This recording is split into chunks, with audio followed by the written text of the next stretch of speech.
This week's roll call for March 13th, 2022, we are honoring two LEOs.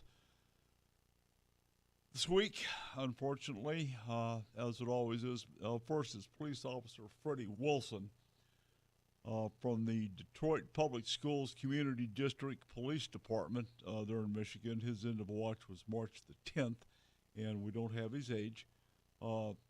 Officer Freddie died after collapsing at the scene of a large fight near a local high school. Multiple officers had responded to the fight, and wow,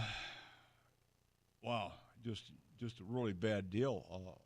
Wilson collapsed suddenly as they were dispersing the crowd. Other officers immediately rendered aid to him. He was transported to a local hospital where he passed away a short time later.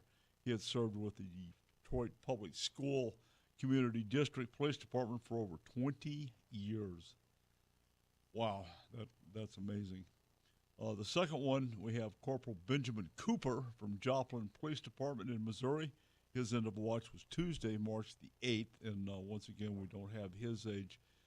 Corporal Cooper was shot and killed after responding to a disturbance at a shopping center.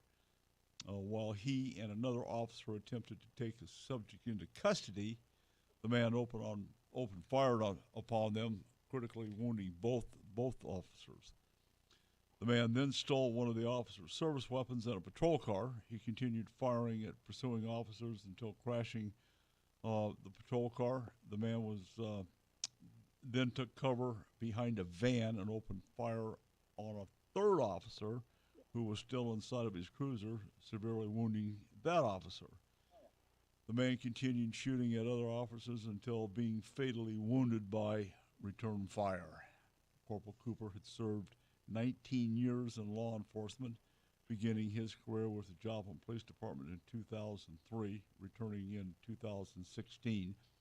He had served with as a sheriff's deputy in Colorado between 2003 and 2016, and is survived by his wife and two children. Wow, what a terrible incident. That is the price of domestic freedom, ladies and gentlemen. Support the Thin Blue Line.